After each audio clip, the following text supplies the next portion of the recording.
অবহেলার কারণে আমার রোগীর রিপোর্টে আসছে নর্মাল রিপোর্ট থাকার কথা 20 পয়েন্ট, এখানে আসছে 505 পয়েন্ট।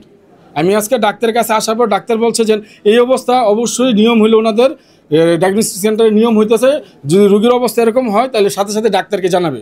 যে ডাক্তার এটা আমরা আসছি, ওই ডাক্তারকে জানানো হয় নাই, এটাই ডাক্তার ওইটা আমাদের জানাইছে। তো এখন ওনাদের ভুলের কারণে, ওনারা না জানানোর কারণে আজকে আমার ভাই মারা গেল। এটার আমরা সুষ্ঠু এটার বিচার চাই এবং এটার ক্ষতিপূরণ চাই, এবং এটা না হওয়া পর্যন্ত আমরা এখান থেকে যাব না। ওই মানুষটা তো মারা গেছে, তো 4 দিনের কাজ কালকে শেষ করে আজকে আসছি রিপোর্টে যে আমার হাজবেন্ডে কি হয়েছিল। আসলে উনি তো মারা গেল, ডাক্তার বলছে কিছু হয় নাই, তাহলে উনি কিভাবে মারা গেল, ওনার হয়েছেটা কি? এই জন্য আমরা রিপোর্ট নিয়ে স্যারকে দেখাইছি। স্যার দেখছে রিপোর্টে সমস্যা আছে, ওনার হার্ট অ্যাটাক করছে।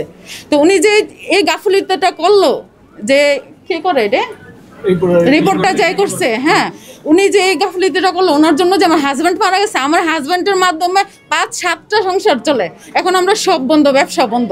এখন আমরা ক্ষতিপূরণ চাই আর সুষ্ঠু বিচার চাই।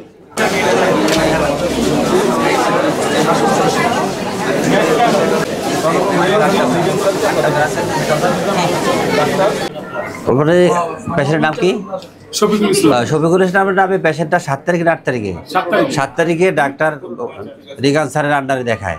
রিগান স্যার ওনাকে ইনভেস্টিগেশন করতে দেয়। সেই ইনভেস্টিগেশনগুলো একটা টোপিনিনাই নামে একটা ইনভেস্টিগেশন, ওইটার রিপোর্টটা যে খারাপ আসছে, এটার জন্য ওই ডাক্তারকে অবহিত করানো হয়, যার জন্য এই অ্যাক্সিডেন্টটা হতে পারে উনি মনে করতেছে আর কি।